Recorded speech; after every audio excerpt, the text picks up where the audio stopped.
yarda da ke.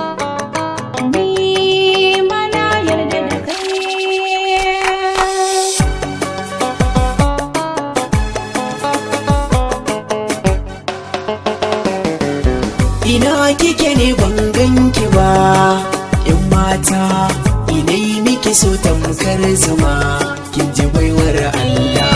Ina kake ne ban ganka ba, ɗan gata, inai maka so tamkar zuma, ka ji bawan Allah.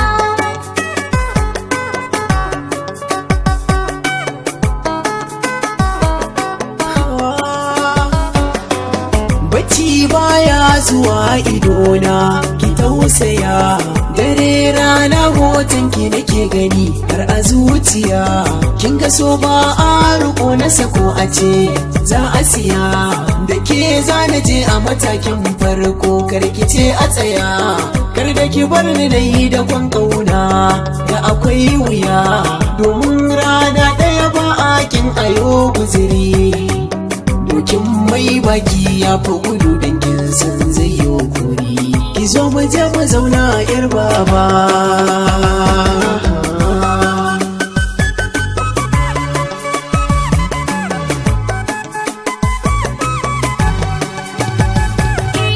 Tun ganin farko na kamar da san ka yayi karko, babu waiwai akan san ka zan dano tarko. Abun wanda ba sa son zaman mu yayi karko, zuciya biyu mun haɗa ni da kai zan so ayyo batun baiko. Mai kalan faɗa ka sani lamarinsa baya yin karko, sai an daɗe ake gane hali ba ɗaya ne ba. Doki ya fi kisan mai gano ba wai ne ba, ba a koyo ran tukuri ayyo riba. Ina kike ne ban ganki ba, Ina kake ne ban ganka ba, ina kake ne.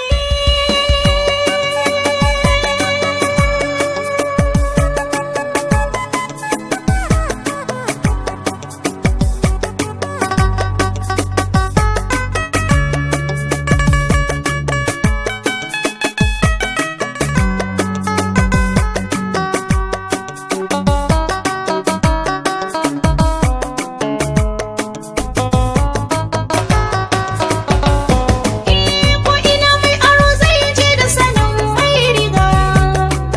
doki ɗaya ya fi gudu a filin daga. Akan san kana tsaya na jatunga. Na sani kin sani ba a yi wasu rikon burga. Mai nazari a soyayya shi ne babban goga. Idan ni rijiya ne ke kika zam a garin guga. Cikin 'yan samari kai na gani kai nake hanga. Ashe ra'ayin mu guda ne ni da ke ba zai canza ba.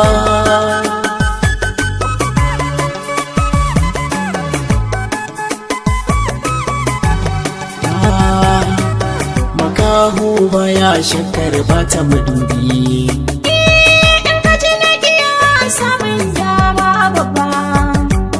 Ni dai da ke nake so in zauna ba wai ba. In baki ya zama daidai, hannu ban za ya zama daidai ba. Mu jira nasarar mu na nan zuwa ba batun wasa ba. Ina zama zauna mai tsegumi ya je kasuwa. Kyale su duka abun su ba mu yin warewa.